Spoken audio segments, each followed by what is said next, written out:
Hi, the Night Confession channel is with you. Welcome. On my channel, I talk about women's stories that my subscribers send me.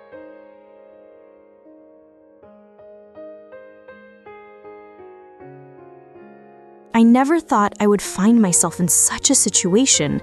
My marriage seemed solid. My husband, a successful architect, and me, a language teacher at a local college. We lived in a small seaside town where everyone knew each other, and I thought the very atmosphere of this place would protect us from temptation. But I learned that no walls and no vows can save you when emptiness begins to grow inside. Our relationship started changing gradually.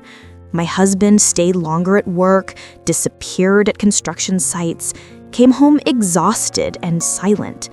Our conversations boiled down to everyday matters, and I felt less like a wife and more like a roommate. Even her trips to the beach, which once filled me with joy, became routine. He spent the whole time on his phone, answering calls. I pretended to understand, but inside, loneliness was spreading.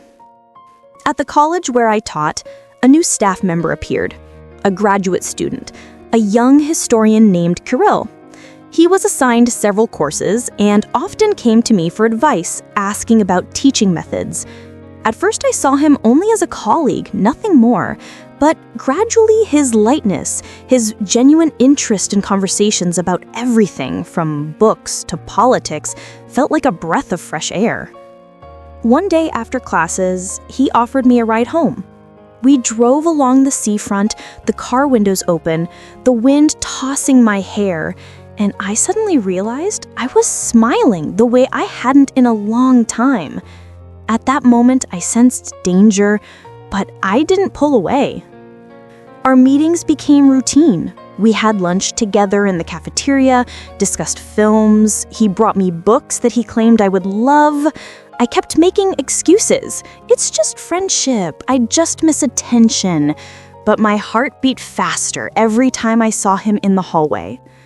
The turning point came on a rainy evening. My husband was once again late at work, and Kirill texted, "Want to take a walk? The sea looks beautiful in the rain tonight." I hesitated for only a few seconds. We walked along the deserted pier, waves crashing around us, raindrops sliding down my face. At some point, he took my hand. It felt so natural, as if it had to happen right there and then. And then he kissed me. After that, everything changed. We started meeting in secret, in small hotels by the sea, at his apartment on the edge of town.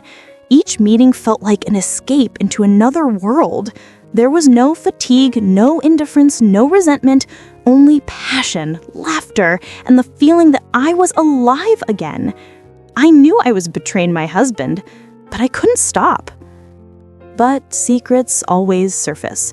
One evening when I came home, I noticed my husband's strange calmness, almost coldness. During dinner, he suddenly asked, "Were you at the college until 8 today?" I nodded, and then he placed photographs on the table. There I was, with Kirill, on the pier, in the cafe, outside the hotel doors. My breath caught. He didn't shout, didn't make a scene. He simply said, "I understand everything. I can't do this anymore." The next day, he packed his things and left for his sister's place. The house grew empty, and even the sound of the waves outside the window no longer brought comfort. Kirill disappeared too. Within a month, he was transferred to another city, and he didn't even say goodbye.